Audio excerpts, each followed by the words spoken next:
Welcome to our deep dive today into the world of Google's TPUs. TPUs. Yeah, you know, these chips that are powering all this impressive AI work that Google's doing. They sound kind of mysterious, right? Definitely a bit of a mystery to a lot of people. So we're going to break it all down for you. Yeah.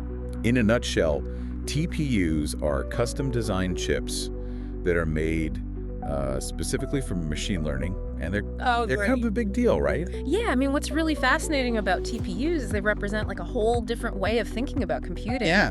Compared to like the CPUs and GPUs that we're all used to. And that's exactly what we're going to explore today. Yeah. We're going to look at why Google created TPUs in the first place, how they've evolved over time, and what makes them different from your typical computer chip. Right. And so by the end of this deep dive, you'll have a much better understanding of how they work. Yeah. And why they're so important in the world of AI.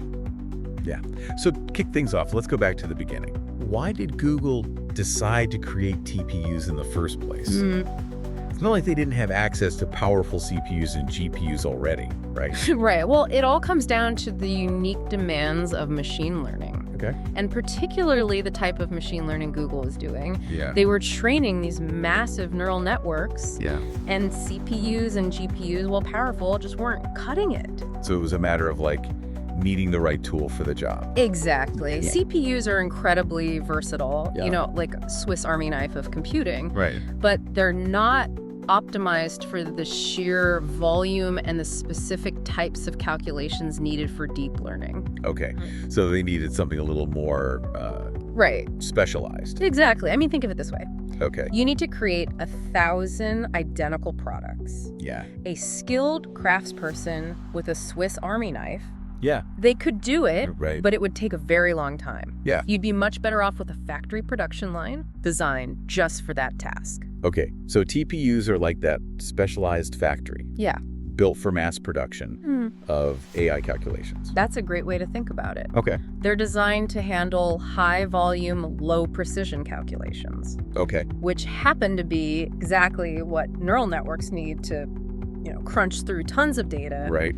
and learn effectively. It reminds me of that story I read about Jonathan Ross, one of the Google engineers behind TPUs. Yeah.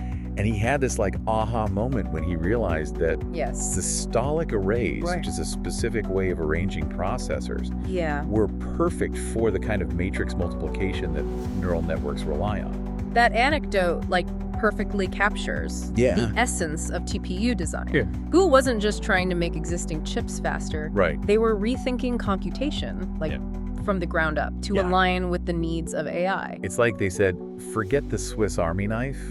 We need a specialized tool built for this very specific purpose. Okay. And that's what makes TPUs so innovative. Yeah. It's not just their faster chips. Right. They're a completely different approach Yeah. to computing Right. tailored for AI. Yeah, so we've established that TPUs were born out of this necessity, Right. but they haven't stayed static, right? Yeah. They've gone through some pretty significant evolution over the years. Absolutely. Just like AI itself. Right. TPU technology has been rapidly advancing. In fact, there have been several generations of TPUs, Oh, wait. each building upon the previous one to, address new challenges and unlock even greater performance. Okay, let's walk through this evolution then, Okay. starting with the first generation. Right. What were the defining features Yeah. of TPU v1? So TPU v1, which Google revealed back in 2015, Yeah. was all about matrix multiplication, Okay. the heart and soul of many deep learning algorithms. Right. It was designed with an 8-bit precision, Okay. which was a bit of a departure from the higher precision commonly used in computing at the time. So they were already making these trade-offs, Yeah. prioritizing speed and efficiency over absolute precision, Right. even in those early days. That's right. They understood that for a lot of deep learning tasks, a little bit of precision loss Yeah. wouldn't significantly impact the accuracy Right. of the final results. Okay. And the benefits were huge. Yeah. Faster processing, more efficient use of resources, Right. and ultimately more powerful AI. And how did things progress from there? Right. What did TPU v2 bring to the table? So TPU v2 launched in 2017, Okay. was a major leap forward. Okay. One of the key advancements was the introduction of bfloat16, Okay. a new floating point format. Okay, now I'm going to admit I'm not a computer science whiz. Sure. What exactly is a floating point format? Right. And why does it matter for AI?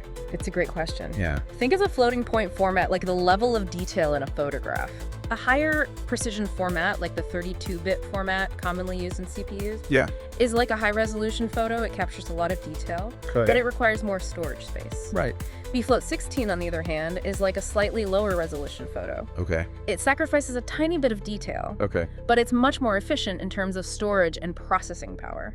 So bfloat16 allows for faster processing, more efficient use of resources, without significantly sacrificing accuracy. Exactly. That's Right. what makes it so well suited for TPUs. Yeah, that sounds like a win-win for AI. Yeah. Okay. In addition to bfloat16, TPU v2 also incorporated high bandwidth memory HBM, Yeah.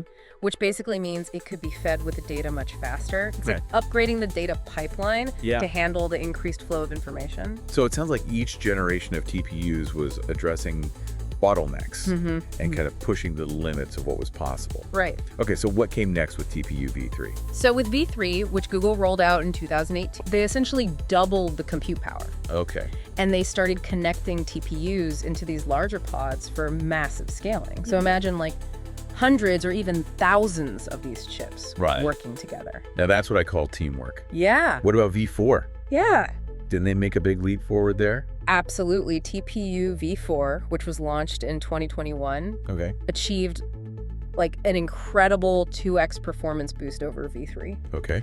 A big part of this was due to the interconnect bandwidth within the TPU pods. Okay. They even started using optical interconnects, which is basically using light to transmit data between chips. So they're like constantly finding ways to squeeze more performance out of these chips. Yeah. It's like a never-ending quest for speed and power. Yeah, it's amazing. What came next? So then we had TPU v5, which Google unveiled in 2022. Okay. And get this, TPU v5 was designed using AI. Wow. They used a reinforcement learning model to optimize the physical layout of the chip, making it almost twice as fast as v4. That's mind-blowing. So even the design process is getting an AI boost. It is quite meta, isn't it? It is pretty meta AI designing AI. AI designing AI. So what about the latest and greatest TPU v6? Yeah. What can you tell us about that? So TPU v6, also known as Trillium, was announced in 2024. Okay. And it's a beast. Okay. It boasts a 4.7 performance jump over the v5e. Wow. They achieved this with larger matrix multiplication units, a higher clock speed, and a doubling of HBM capacity and bandwidth. Okay. And now a single pod can hold 256 trillium units. It's hard to even wrap my head around that kind of computing power. It's a lot of power. It's clear that Google has been pushing the boundaries of TPU technology year after year. Yeah. But it's not just about raw power, is it? Right. They've also been exploring different form factors like the Edge TPU, right? You're absolutely right. Yeah. Edge TPU is a fascinating development. Yeah. Think of it as a miniaturized TPU designed for on-device machine learning. So instead of sending data to the cloud for processing, you can have AI happening right there on the device. Exactly. That opens up a whole world of possibilities, doesn't it? Yeah, absolutely. Yeah. It allows for faster responses, greater privacy, Right. and the ability to deploy AI in places without reliable internet connectivity. Yeah. For example, think of a self-driving car. Right. It needs to be able to make split-second decisions Yeah. without relying on a connection to the cloud. Right. Edge TPUs make that possible. And we can't forget to mention Google's own Pixel Neural Core, which debuted in their Pixel 4 smartphone. Yeah. That was an early example of an edge TPU in action. Yeah, that's right. Yeah. Google described it as being customized to meet the requirements of key camera features. Right.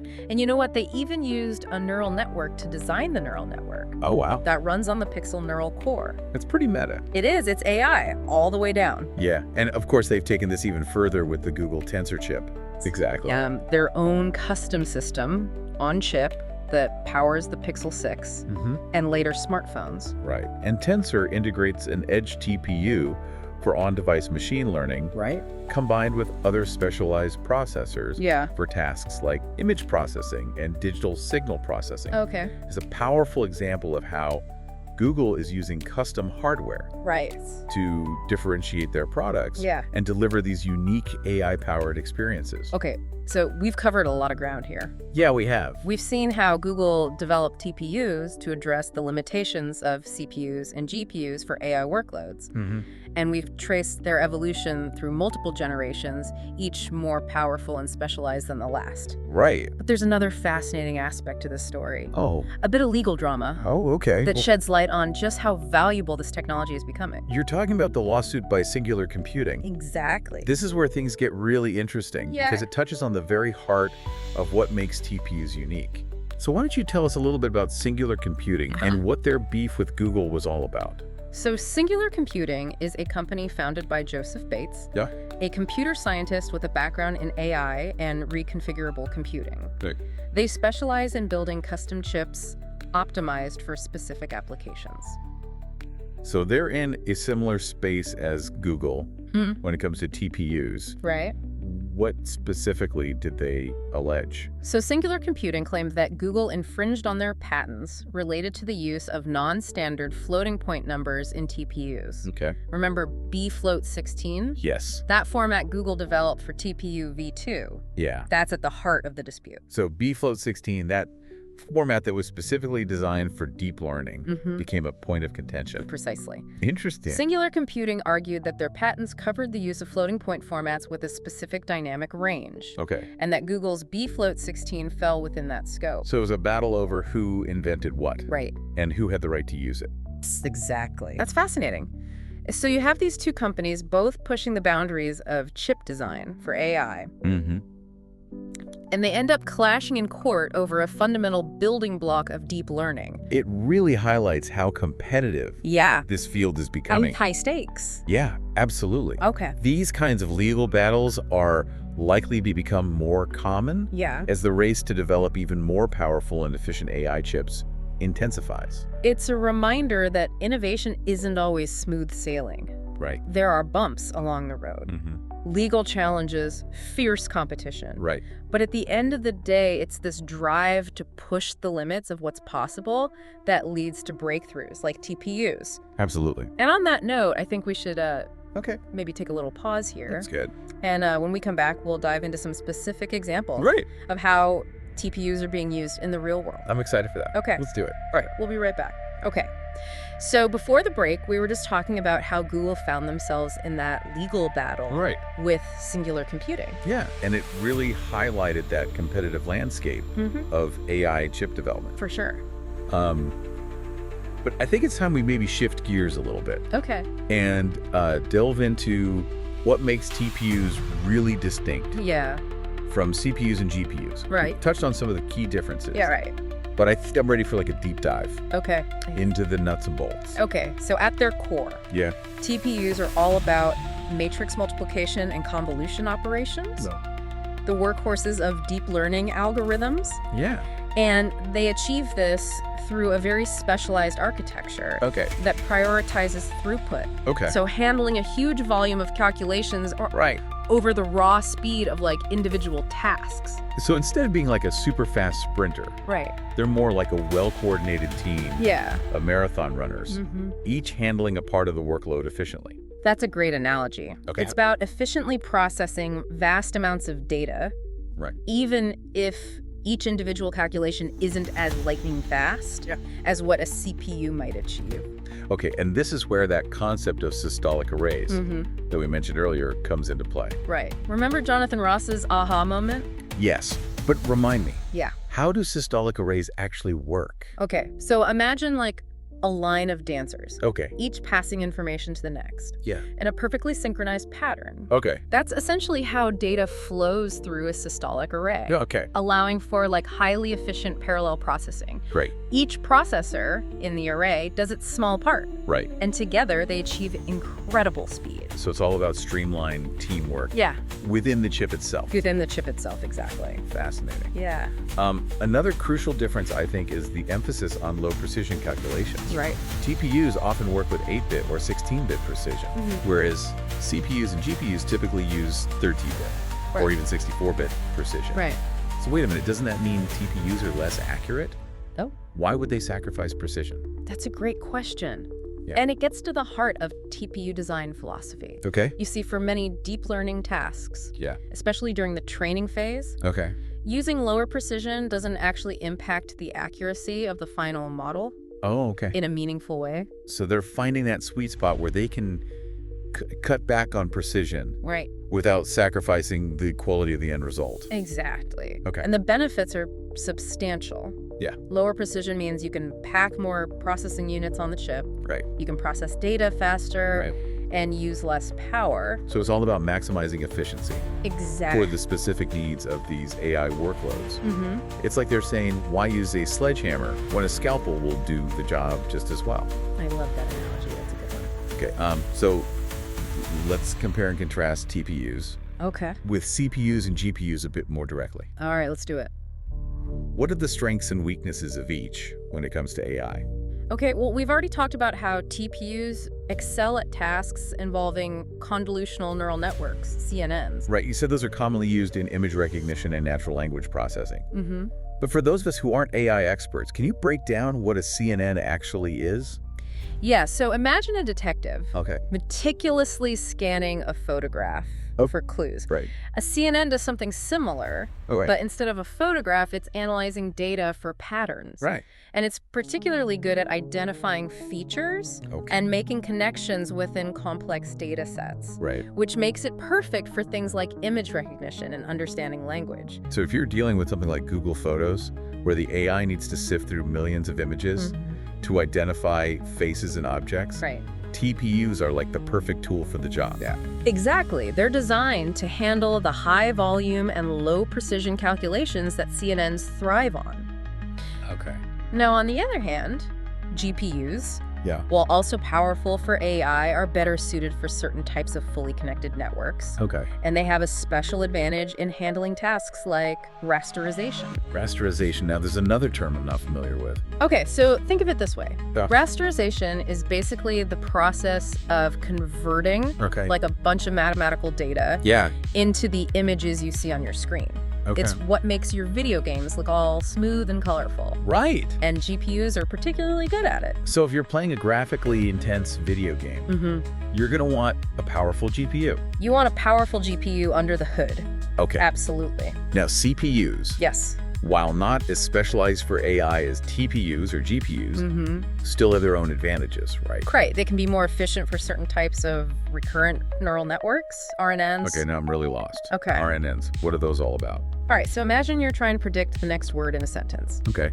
An RNN is particularly good at this kind of task because it can remember previous information and use it to make predictions about what comes next. Okay. This makes them well suited for tasks like speech recognition, language modeling, and even predicting stock prices. So each type of processor has its own unique strengths. Right. It's like specialized tools in a toolbox. You got it. And the best choice really depends on the specific application and the type of AI workload you're dealing with. Okay, that makes sense. Yeah. So I'm really curious to hear about how TPUs are actually being used in the real world. Okay. We've mentioned a few examples like AlphaGo and Google Photos, but what other fascinating applications are out there? Well, we've only just scratched the surface. Okay. TPUs are quietly powering so much of what we do online. Yeah. For instance, every time you use Google Translate, TPUs are working behind the scenes to improve the accuracy and speed of language translation. So those near instantaneous translations I rely on when I'm traveling are thanks to TPUs. Could be.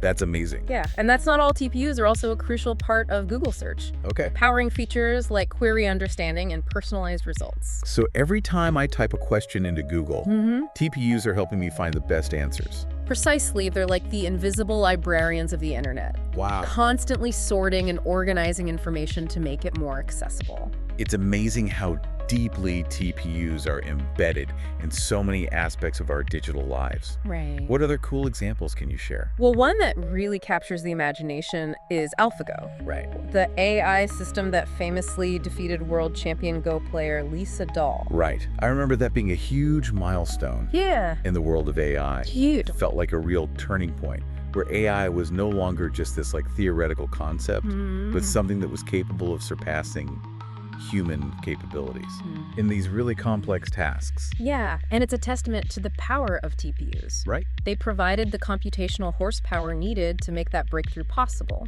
What other groundbreaking applications are TPUs enabling? Okay, let me share one that's particularly impactful. Right. Google Street View, as you know, Yeah. has captured billions of panoramic images from around the world. Right. But what you might not know is that TPUs played a key role in analyzing this massive database to extract text from those images. Wait, so TPUs can actually read street signs and business names That's right. from these photos? They were able to process the entire Street View database in under 5 days, Wow. identifying and extracting text with remarkable accuracy. That's incredible. Yeah, and this information is then used to improve Google Maps Right. and make navigation more accurate and informative. It's like they've given Google Maps a superpower. It kind of is. It's making me realize that TPUs aren't just about making things faster or more efficient. They're unlocking completely new possibilities that weren't even conceivable before. You're exactly right. Yeah. TPUs are opening up new frontiers in AI, Right. allowing us to tackle problems that were previously considered too complex or computationally intensive. It's mind-blowing to think about where this technology could lead us. Yeah. But I'm curious, are TPUs only accessible to Google engineers? Okay. Or can other people tap into this power? That's a great question. Yeah. While Google initially developed TPUs for their own use, Right. they've made them accessible to a wider audience Okay. through Google Cloud. Okay. So researchers, developers, even businesses Yeah. can now harness the power of TPUs to accelerate their own AI projects. So the AI revolution isn't limited to like a select few. Exactly. That's exciting. And it gets even more exciting. Right. Google has also created the Coral Edge TPU platform, Okay. which allows anyone to experiment with on-device machine learning Right. and build their own AI-powered devices. So with the right tools and resources, someone could potentially build their own smart home system Yeah. or even a robot powered by TPUs. Precisely. Wow. And to make it even more accessible, Google has open-source TensorFlow, Okay. their machine learning framework Yeah. that works seamlessly with TPUs. Yeah. This means you don't need to be a Google engineer to get your hands dirty with this cutting-edge technology. That's fantastic. Yeah. It sounds like Google is actively democratizing access to AI and empowering individuals to create and innovate. Absolutely. And this is what makes the future of AI so promising. Right. The tools and resources are becoming increasingly accessible, which means we're likely to see an explosion of creativity and innovation from all corners of the world. That's a truly inspiring thought. Yeah. It feels like we're standing at the edge of a technological revolution, and TPUs are right at the heart of it. They are.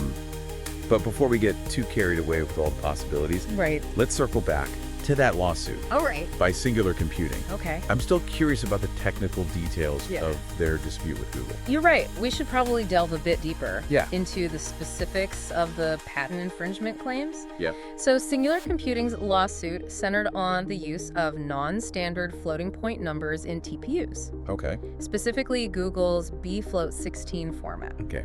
So remind me again what's so special about bfloat16. Okay, so bfloat16, or brain floating point, Right. is a 16-bit floating point format Right. that Google developed specifically for use in TPUs. Okay. It's kind of like finding that perfect balance between the high precision but resource intensive 32-bit format Right. and the more efficient but sometimes less accurate 16-bit half precision format. So it's like they found the Goldilocks zone Exactly. for AI calculations. Not too big, not too small, just right. Just right. Okay. And this balance is crucial for TPUs, Yeah. which are all about maximizing throughput and minimizing power consumption.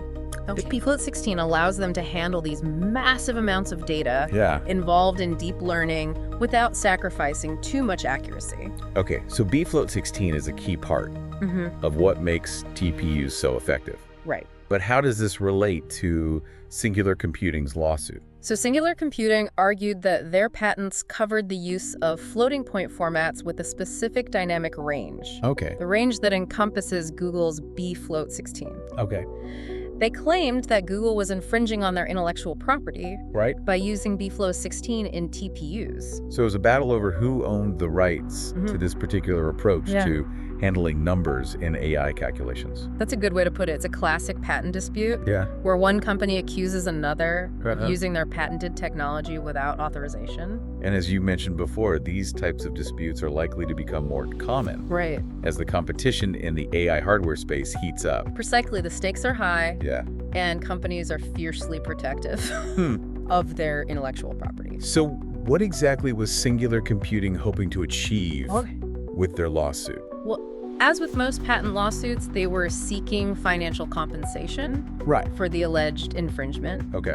They also wanted to prevent Google from continuing to use bfloat 16 Right. in their TPUs. So it was about both money and control over the technology. Exactly. They wanted to be recognized as the inventors of this key technology Right. and to potentially profit from its use. That makes sense. But didn't you say the details of the settlement were confidential?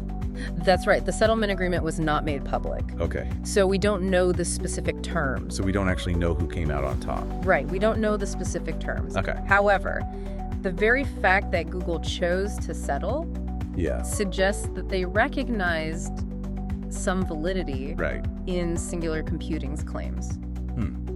That's quite a cliffhanger. It is. It makes you wonder what kind of deal was struck and what it means for the future of bfloat 16 and other non-standard floating point formats. It definitely raises some intriguing questions. Yeah. It highlights how innovation in the tech world Right. is often intertwined Yeah. with legal complexities and business strategies.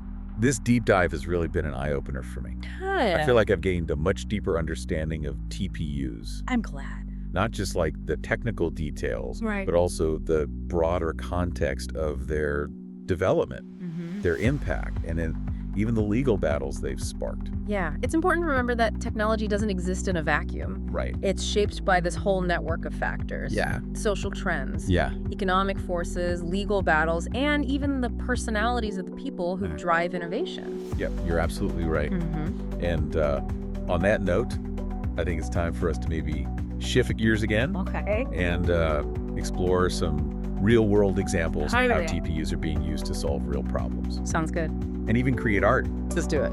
Welcome back. We've spent a lot of time talking about like what TPUs are and how they work, Right. but I'm really excited now to dive into some specific examples of what they can actually do. Yeah, well, you've probably already experienced the power of TPUs without even realizing it. Look. For instance, think about Google Photos and its ability to recognize faces, objects, and even specific locations. Right. I love that feature. It can like magically group all my vacation photos together, even if they were taken years apart. That's the magic of TPUs at work. A single TPU can process over 100 million images a day, analyzing each one for patterns and details that allow it to categorize and tag them. That's incredibly impressive. Yeah. It makes you realize just how much heavy lifting TPUs are doing behind the scenes to make our lives easier. Absolutely. And it's not just limited to photos, remember, RankBrain. Yeah. Google's machine learning system for ranking search results. Right. TPUs provide the computational muscle to analyze trillions of web pages and deliver the most relevant results to your search queries. So TPUs are helping us find information more efficiently too. Precisely. They're like the invisible librarians of the internet, constantly sorting and organizing information to make it more accessible. It's amazing how deeply TPUs are embedded in so many aspects of our digital lives. What other cool examples can you share? Well, one that really captures the imagination is AlphaGo, the AI system that famously defeated world champion Go player Lee Sedol. Right. TPUs were instrumental in training AlphaGo, allowing it to analyze millions of Go games and develop strategies that even seasoned human players couldn't anticipate. That's right. I remember that being a huge milestone in the world of AI. It felt like a real turning point. AI was no longer just a theoretical concept, but something capable of surpassing human capabilities in complex tasks. And it's a testament to the power of TPUs. They provided the computational horsepower needed to make that breakthrough possible. What other groundbreaking applications are TPUs enabling? Let me share one that's particularly impactful. Google Street View, as you know, has captured billions of panoramic images from around the world. But what you might not know is that TPUs played a key role in analyzing this massive database to extract text from those images. Wait, so TPUs can actually read street signs and business names from photos? That's right. They were able to process the entire Street View database in under 5 days, identifying and extracting text with remarkable accuracy. That's incredible. This information is then used to improve Google Maps and make navigation more accurate and informative. It's like they've given Google Maps a superpower. Yeah, it kind of is. Making me realize that TPUs aren't just about making things faster or more efficient.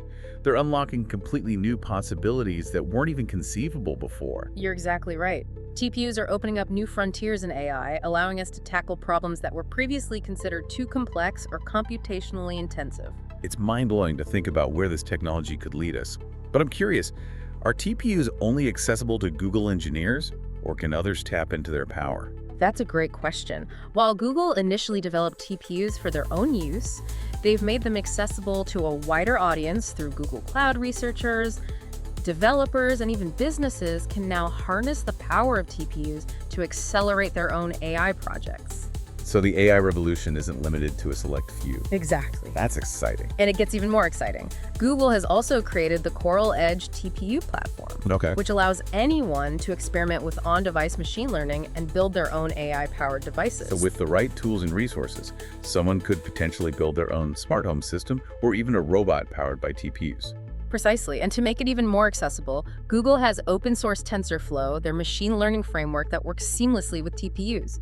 This means you don't need to be a Google engineer to get your hands dirty with this cutting-edge technology. That's fantastic.